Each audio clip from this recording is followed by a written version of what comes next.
નમસ્કાર વિદ્યાર્થી મિત્રો, ફરી એકવાર આપનું હાર્દિક સ્વાગત છે આપણા વિડીયો લેક્ચરમાં. આજે આપણે ધોરણ 10 વિષય ગણિત પ્રકરણ નંબર 8માં સ્વાધ્યાય 8.3ના દાખલા ગણવાના છે. 8.3માં સૂત્ર કયું આવશે? કિંમત શોધવાવાળા પ્રશ્નો આવવાના છે. આપણે કોટિકોણની જોડ હતી, ત્રિકોણમિતિ વિધેયના કોટિકોણની જોડ, બરાબર? કે ભાઈ સાઇન થીટાનું સૂત્ર શું થાય? તો કે કોસ 90 માઇનસ થીટા. કોસ થીટાનું તો કે sign 90 minus theta.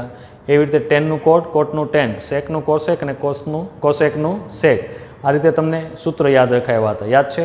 સાઇનનું cos, કોસનું sign, ટેનનું કોટ, કોટનું ટેન, કોસેકનું સેક અને સેકનું કોસેક. પછી 90 માઇનસ થીટા આપણે મૂકવાના હતા. સમજ પડી? તો એ રીતના સૂત્રનો ઉપયોગ આ દાખલામાં કરવાનો થશે. કિંમત શોધોના દાખલા છે. હવે સાઇન 18 લખ્યું છે તો સાઇન 18ની તમે કિંમત ક્યાંથી લાવશો? તમારી પાસે એ કિંમત તો હોવાની નથી. એવી રીતે કોસ 72 તો એની કિંમત એ તમારી પાસે ના હોય.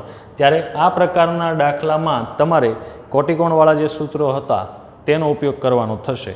સમજ પડી?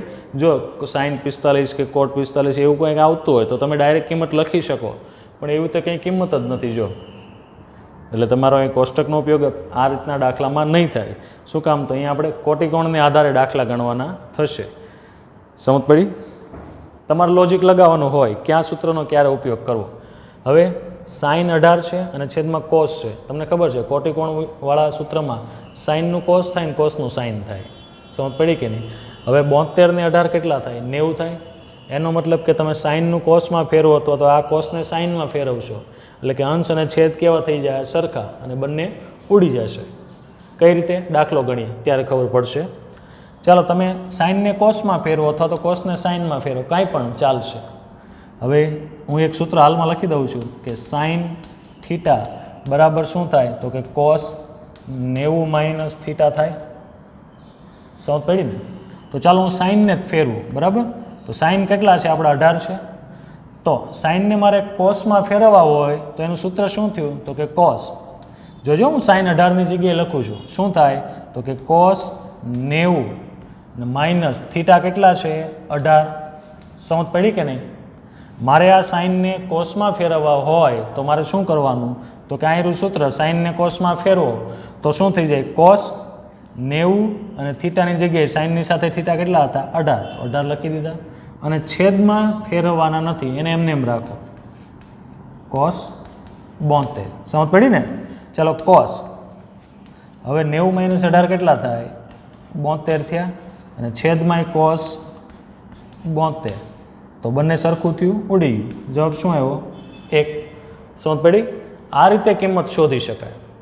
એટલે ખાસ ધ્યાન રાખજો. આ તો હેતુલક્ષી પ્રશ્ન થયો 1 માર્કનો. સમજ પડી? એટલા સહેલા પ્રશ્નો નહીં પૂછે પરીક્ષામાં 2 ગુણમાં, થોડાક કોમ્પ્લિકેટ હશે. હવે એને એવો બીજો દાખલો જોઈએ આપણે. આમાં ખ્યાલ આવ્યો? હવે એનાને આમાં ખ્યાલ ન આવ્યો તો હજી બીજો દાખલો જો, એમાં થોડીક ખબર પડશે. હવે ટેન અને કોટ આપેલા છે તો તમને ખબર છે ટેનનું કોટ થાય ને કોટનું ટેન થાય, બરાબર? કોઈ પણ એક વિધેયને ફેરવી નાખો અને 26 ને 64 કેટલા થાય? 90 થાય, બરાબર ને? એનો મતલબ કે આનો જવાબ પણ એક જ આવશે. તમે ડાયરેક્ટ પણ અંદાજો લગાવી શકો. ચાલો, ટેનનું સૂત્ર શું થાય? તો કે ટેન થીટા બરાબર કોટ 90 માઇનસ થીટા થાય કે નહીં? સૂત્ર લખું છું, પછી સૂત્ર નહીં લખું, બરાબર? ચાલો, હવે મારે ટેનને કોટમાં ફેરવવા હોય તો ચાલો શું લખાય?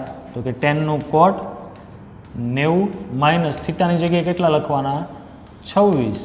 અને છેદમાં શું વધ્યું? કોટ 64. એને એમને એમ રાખો, બરાબર ને? ચાલો, ઉપર કોટ 90 માઇનસ 26 એટલે કેટલા થાય? 64 થાય. અને છેદમાં પણ કોટ 64. જો અંશ અને છેદ સરખા આવી ગયા, જવાબ શું આવ્યો? 1. સમજ પડી? તો કોટિકોણવાળા દાખલામાં એટલે કે આ રીતના સૂત્રનો ઉપયોગ કરીને કિંમત મેળવી શકાય. તો આ રીતના હજી ઘણા બધા પ્રશ્નો છે. ખ્યાલ ન આવ્યો હોય તો હજી આપણે આગળ પ્રશ્નો ગણીએ છીએ, એમાં ધ્યાન રાખતા રહેજો. અને આસાન દાખલા છે. સમજ પડી? ડાયરેક્ટ પણ અંદાજો લગાવી શકો કે ભાઈ ટેનનો કોટ થાય એટલે એનો મતલબ કે આ બે ઉડવાના તો છે, હજી કન્ફર્મ થઈ ગયું. કે થીટાનો સરવાળો કરી લ્યો, 26 ને 64 કેટલા થાય? 90. તો જવાબ એક જ આવે, ઉડી જ જાય. સમજ પડી? તો આ રીતના પ્રશ્નો જે આપણે બીજા આગળ જોઈએ, તમને ખ્યાલ આવવા મળશે ધીમે ધીમે. અઘરું નથી, એકદમ સહેલું છે. સમજ પડી? ચાલો વિદ્યાર્થી મિત્રો, ત્રીજો દાખલો જો, કોસ 48 માઇનસ સાઇન 42. હવે તમને ખબર છે 48 ની 42ની કિંમત તો હોય નહીં કોષ્ટકમાં, તો સ્વાભાવિક વસ્તુ છે કોટિકોણના સૂત્રનો ઉપયોગ કરશું આપણે. 48 ની 42 કેટલા થાય? 90 થાય, બરાબર ને? અને કોસનું સાઇન, સાઇનનું કોસ થાય કે નહીં? તો તમને આઈડિયા આવી ગયો ભાઈ કે તમે કોસને સાઇનમાં ફેરવી નાખો અથવા તો આ સાઇનને કોસમાં ફેરવી નાખો એટલે તમારો જવાબ 0 થઈ જશે. શું કામ? તો કે સાઇનનું શું થાય? કોસ થાય ને કોસનું સાઇન થાય, ઓકે છે. અને 48 ને 42 કેટલા? 90. અને વચ્ચે શું આપ્યું છે? બાદબાકી આપી છે, તો જવાબ શું થઈ જશે? 0. સમજ પડી? ચાલો જોઈએ. ચાલો, કોસ 48 ને હું સાઇનમાં ફેરવું, તો મારે કોસનું સાઇન કરવું હોય તો મારે કઈ રીતે લખાય? તો કે સાઇન 90 માઇનસ થીટા, થીટાની જગ્યાએ કેટલા? 48. સમજ પડી? અને પછી માઇનસ સાઇન 42. કોઈ પણ એક વિધેયને જ ફેરવવાનું. સમજ પડી ને? આ રીતના પ્રશ્નો હોય ત્યારે. ચાલો, 90 માંથી 48 જાય તો કેટલા વધશે? 42. તો સાઇન 42 માઇનસ સાઇન 42 કેટલા થાય? એક પ્લસ આવ્યું ને એક માઇનસ આવ્યું, શું થયું? 0. પૂરો થઈ ગયો દાખલો. સમજ પડી? એકદમ સહેલા પ્રશ્નો છે, હેતુલક્ષી માટે છે, એક એક ગુણમાં. એવી જ રીતે ચોથો પ્રશ્ન જો, કોસ 31 માઇનસ સેક 59 છે.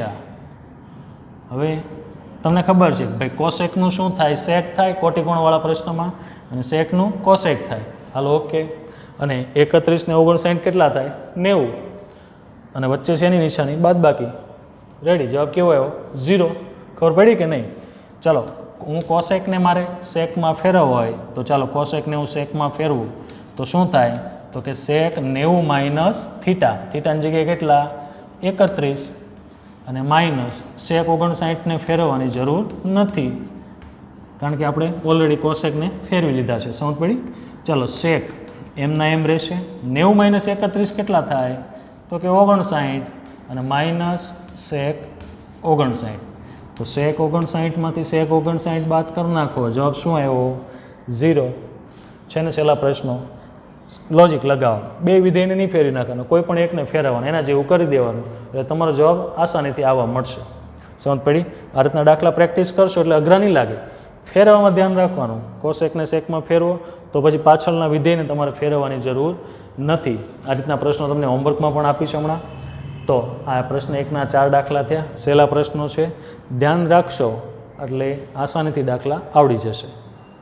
ચાલો વિદ્યાર્થી મિત્રો, પ્રશ્ન નંબર 2, સાબિત કરો. સાબિત કરોના પ્રશ્નો છે. એમાં પહેલો tan 48 into tan 23 into tan 42 into tan 67 બરાબર 1 જવાબ લાવવાનો છે, આપણે સાબિત કરવાનું છે. હવે આમાં તમે જુઓ તો બધી ટેનની કિંમત જ આપેલી છે, પણ તમે એક વસ્તુ માર્ક કરી કે ટેનના જેટલા ખૂણા આપેલા છે ને, 4 ખૂણા આપેલા છે, બરાબર? 48, 23, 42, 67. એમાં 48 ને 42નો સરવાળો કેટલો થાય? 90 થઈ જાય. અને 23 ને 67નો સરવાળો કેટલો થાય? 90 થઈ જાય. તો એનો મતલબ કે તમારે 48 ને 42 એ કોટિકોણ બની શકે કે નહીં? ભાઈ આ ટેનને તમે કોટમાં ફેરવી દો, બરાબર? એટલે તમારો જવાબ શું આવી જશે? કોટ 42 આવશે. કોટ 42 અને tan 42 બેના ખૂણા સરખા થયા, બરાબર ને? તમને યાદ હશે કે tan થીટા અને કોટ થીટા બે એકબીજાના વ્યસ્ત છે, અને વ્યસ્ત હોય તો જવાબ શું આવી જાય? 1 આવી જાય. એટલે કે આને હું કોટમાં ફેરવી દઉં તો આ કોટ 42 થઈ જશે અને આ tan 42 છે. બેના થીટા સરખા થઈ ગયા. થીટા સરખા હોય એટલે એકબીજાના વ્યસ્ત તમે આસાનીથી કરી શકો. ચાલો, તો એ બેનો જો ગુણાકાર કરો એટલે જવાબ 1 થઈ ગયો. એવી રીતે tan 23 ને tan 67 છે, તો હું tan 23 ને કોટમાં ફેરવું તો કોટ 67 આવી જાય. તો કોટ 67 ને tan 67 બે સરખું થઈ ગયું એટલે એકબીજાના વ્યસ્ત થઈ ગયા, તો એ ઉડી જાય. જવાબ શું આવ્યો? 1. સમજ પડી? ચાલો યાદ રાખજો, વ્યસ્ત વિધેય છે. tan ને કોટ એકબીજાના વ્યસ્ત થાય ને, સૂત્ર તમને ખ્યાલ હશે કે tan થીટા બરાબર 1/, કોટ થીટા લખી શકો, અથવા તો tan થીટાનું સૂત્ર શું થાય કે sin/, કોસ, અને કોટ થીટાનું શું થાય? cos/sin. બે એકબીજાના વ્યસ્ત થયા કહેવાય ને. ચાલો, તો હું 48 ને 42 આ બેની જોડી બને, આ બેનો સરવાળો કરું તો 90 થાય ને, 48, 42. તો આ tan 48 ને હું કોટમાં ફેરવીશ. તો શરૂઆત કરીએ. ડાબા બરાબર tan 48 into tan 23 into tan 42 into tan 67. ચાલો, tan 48 છે, મારે એને કોટમાં ફેરવવું હોય તો કોટ 90 માઇનસ થીટા, થીટાની જગ્યાએ કેટલા કરીશું? 48. એવી જ રીતે tan 23 છે, મારે એને કોટમાં ફેરવી નાખવું છે, તો કોટ ઇન્ટુ છે વચ્ચે કોટ 90 માઇનસ થીટા, થીટાની જગ્યાએ કેટલા આવશે 23. સમજ પડી? અને આ બેને ફેરવવાની જરૂર નથી, એને એમને જ રાખો હાલમાં, ઇન્ટુ tan 42 ઇન્ટુ tan 67. ચાલો કોટ 90 માંથી 48 જાય તો કેટલા વધશે 42 ઇન્ટુ કોટ 90 માંથી 23 જાય તો 67 ઇન્ટુ tan 42 ઇન્ટુ tan 67. હવે કોટ 42 અને tan 42 બેને ભેગા કરી દઉં હું, અથવા તો હાલમાં એકવાર લખી દઉં છું કે કોટ 42. હવે tan 42 એટલે શું થાય? 1/, કોટ 42 તમે લખી શકો કે નહીં? ટેનનું સૂત્ર 1/, કોટ થાય, એ રીતે લખી શકાય કે નહીં? ચાલો કોટ 42 એમને એમ રાખું. કોટ 67 એટલે શું થાય? 1/, tan 67 તમે લખી શકો કે નહીં? થાય ને, કારણ કે કોટ અને tan એકબીજાના વ્યસ્ત છે. આ એક જ વાર આ રીતે સૂત્ર લખીશ, પછી હું ડાયરેક્ટ લખીશ કે ભાઈ કોટ 42 અને tan 42 આ બે એકબીજાના વ્યસ્ત છે, એટલે બેનો ગુણાકાર 1 થાય. એવી જ રીતે કોટ 67 અને tan 67 એકબીજાના વ્યસ્ત થયા. જોજો થીટા સરખા હોવા જરૂરી છે, તો અને તો જ tan ને કોટ એકબીજાના વ્યસ્ત થાય. હવે અહીં કોટ 60 આપ્યું હોય ને tan 67 આપ્યું હોય તો થાય નહીં. ગમે ત્યારે સરખાવો, ત્યારે તમને આગળ પણ વાત કરી હતી કે થીટા તમારા સરખા હોવા જોઈએ. આગળ યાદ હોય તો આગળના એક લેક્ચરમાં sine square theta plus cos square થીટાવાળો એક દાખલો હતો, એમાં કિંમત શોધવાવાળો દાખલો હતો, તમને ખ્યાલ હોય. તેમાં કીધું હતું કે ભાઈ થીટા સરખા હોય તો તમે ડાયરેક્ટ જવાબ લખી શકો. એવી જ રીતે આમાં તમારા થીટા સરખા હોવા જોઈએ તો તમે ડાયરેક્ટ એ બેનો ગુણાકાર 1 થાય એમ તમે લખી શકો. હાલમાં એક દાખલા પૂરતો આ રીતે લખું છું. પછી tan 42 એટલે 1/, કોટ 42 તમે લખી શકો ને. ટેનનું ઊંધું શું થાય? કોટ. અને આ tan 67 એમને એમ રહેવા દો. ચાલો tan 67 અંશમાં, tan 67 છેદમાં, કોટ 42 અંશ, કોટ 42 છેદમાં. તો જવાબ શું આવ્યો? 1 બરાબર જવાબ. સમજ પડી? આ રીતે મેં છેદમાં લખ્યા, તમે છેદમાં ન લખો ને ડાયરેક્ટ તમે લખી નાખો કે ભાઈ કોટ 42 ને tan 42 એ બે એકબીજાને વ્યસ્ત હોવાથી એમનો જવાબ 1 આવશે, ગુણાકાર. બરાબર? અને કોટ 67 tan 67 એકબીજાના વ્યસ્ત થયા એટલે એનો જવાબ પણ 1 આવે. સમજ પડી? તો ડાયરેક્ટ જવાબ 1 લખી શકો. આ તમને સમજાવવા માટે હાલ પૂરતી લખેલું છે, આની પછી એ રીતે નહીં લખું. સમજ પડી? તો ખાસ યાદ રાખજો, થીટા સરખા હોય ત્યારે સાઇન અને કોસેક બે એકબીજાના વ્યસ્ત થાય, એવી રીતે કોસ અને સેક એકબીજાના વ્યસ્ત થાય, અને ટેન અને કોટ એકબીજાના વ્યસ્ત થાય. સમજ પડી? ચાલો વિદ્યાર્થી મિત્રો, બીજો દાખલો. Cos 38 into cos 52 minus sign 38 into sine 52 બરાબર 0 સાબિત કરવાનો છે આપણે. તો સૌથી પહેલાં આપણે ડાબી બાજુ બરાબર cos 38 into cos 52 minus sign 38 into sine 52. એકદમ સહેલો દાખલો છે, સામાન્ય બુદ્ધિ વાપરશો દાખલો આવડી જશે. હવે તમે વિચારો, આ બે વિધેય સરખા છે પણ એના ખૂણા જોવો તો બેનો સરવાળો કરો તો 38 ને 52 કેટલા થાય? 90 થાય. એવી રીતે 38 ને 52 90. હવે બે કોસ આપ્યા છે, એમાં તો એકને સાઇન ફેરવી નાખું તો ચાલે કે નહીં? અથવા તો હું બેયને સાઇન ફેરવી નાખું તોય ચાલે ને? આપણે આ પદ નથી ફેરવવું. ચાલો હવે આ કોસ 38 છે ને હું સાઇનમાં ફેરવું તો સાઇન કેટલા થઈ જાય? 52. એવી જ રીતે આ કોસ 52 છે ને હું સાઇનમાં ફેરવી નાખું તો સાઇન કેટલા થઈ જાય? 38. પ્લસ માઇનસ બે પદ થઈ ગયા કે નહીં? તમારે આ પદને ફેરવવાની જરૂર જ નહીં પડે, તમારે સામાન્ય બુદ્ધિ વાપરવાની છે, બે પદને ફેરવવાની જરૂર નથી. ચાલો સૌથી પહેલાં આ પહેલું પદ લ્યો. કોસ 38 ને મારે સાઇનમાં ફેરવવા હોય તો સાઇન 90 માઇનસ થીટા થાય કે નહીં? તો કોસ 38 હતા એટલે સાઇન 90 માઇનસ 38 લખી શકું. એવી જ રીતે આ કોસને પણ હું ફેરવી દઉં તો એનું શું થાય? તો સાઇન 90 માઇનસ થીટા એટલે કેટલા હતા? 52. અને હું આને નથી ફેરવતો, જો હું આને ફેરવી નાખીશ તો આ પદ આવી જશે. સમજ પડી? આપણે 0 સાબિત કરવાનું છે ને, તો એક પ્લસ પદ આવવું જોઈએ ને એક માઇનસ પદ આવે તો જ 0 આવશે ને, કે 0 આવશે નહીં. એટલે આ પદ એમને એઝ ઇટ ઇઝ રહેવા દઉં છું. Sine 38 into sine 52. ચાલો સાઈન 90 - 38 એટલે કેટલા થાય? 52 ઇન્ટુ સાઈન 90 - 52 કેટલા થાય? 38 માઇનસ સાઈન 38 ઇન્ટુ સાઈન 52. હવે જો તો બે પદ સરખા આવી ગયા કે નહીં? સાઈન 52 ગુણાકારમાં સાઈન 38 માઇનસ સાઈન 38 ગુણાકારમાં સાઈન 52. બે પદ સરખા આવી ગયા, પણ એક પ્લસ છે ને એક માઇનસ છે. તો એક પ્લસ હોય એક માઇનસ હોય, બે પદ સરખા હોય તો જવાબ શું આવે? 0. થઈ ગયું કે નહીં? બરાબર જવાબ. હવે આની જગ્યાએ તમે કોસને ફેરવું, એની જગ્યાએ કોસને તમે આખું પદ એમને એમ રહેવા દો અને સાઈનવાળા પદને કોસમાં ફેરી નાખો તો પહેલું પદ આ અને એની પાછળનું પદ સરખું થઈ જશે. સમજ પડી?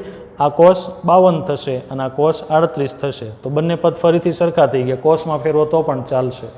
તમે સાઈન અથવા કોસ કોઈ પણમાં ફેરવી દો. તમારે સાબિત શું કરવાનું છે એને અનુલક્ષીને એને ધ્યાનમાં લઈને તમારે દાખલો ગણવાનો. સમજ પડી? તો આ રીતના પ્રશ્નો પરીક્ષામાં તમારે પૂછાઈ શકે. એકદમ સહેલા છે, આવડી જશે, અઘરા નથી. પ્રેક્ટિસ કરશો એટલે આસાનીથી તમને આ રીતના પ્રશ્નો આવડી જશે. ચાલો પ્રશ્ન નંબર 3. જો 2a એ લઘુકોણનું માપ હોય તથા tan 2a બરાબર cot a minus 18 હોય તો એની કિંમત શોધો. તમને કહી દીધું છે કે 2a શું છે? લઘુકોણ છે તમારો. સમજ પડી? એટલે કે tan પછી 2a તમારો લઘુકોણ છે. તો આના ઉપરથી આપણે એની કિંમત શોધવાની છે. એકદમ સહેલો પ્રશ્ન છે. પરીક્ષામાં તમારે 2 ગુણમાં પૂછાઈ શકે. રકમ જોઈને બી જવાની જરૂર નથી. દાખલો ગણશો એટલે તમને ખ્યાલ આવી જશે. એકદમ નાનો એવો દાખલો છે. પછી તમે કહેશો સર આ દાખલા તો એકદમ સહેલા છે. તો tan 2a બરાબર cot a minus 18 તમને આપેલું છે. અને તમને શું કીધું છે કે 2a શું છે? તમારો લઘુકોણ છે. લઘુકોણ એટલે 90 કરતાં નાનો ખૂણો થાય ને. તો તમે વિચારો આ રીતનો દાખલો એક આપણે આગળ આવી ગયો, તમને ખ્યાલ હોય તો. એ અને બીની કિંમત શોધવાની હતી, તમને ખબર છે.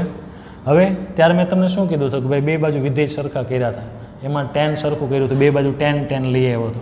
સમજ પડી? એવી જ રીતે આમાં પણ તમે કરી શકો. સહેલું પડે તે કરી શકો. હું tanની જગ્યાએ cot લાવી દઉં. અહીંયા આપણે થીટા બરાબર તો શું છે? 2a છે ને આપણા. યાદ રાખજો અહીંયા થીટા બરાબર કેટલા હું સાઈડમાં લખી દઉં. થીટા બરાબર કેવા છે તમારા? 2a છે ને. ચાલો તો tanમાંથી મારે cot ફેરવવું હોય તો cot 90 માઇનસ થીટા થાય કે નહીં? અને થીટાની જગ્યાએ તો તમને શું આપ્યું છે? 2a. સમજ પડી?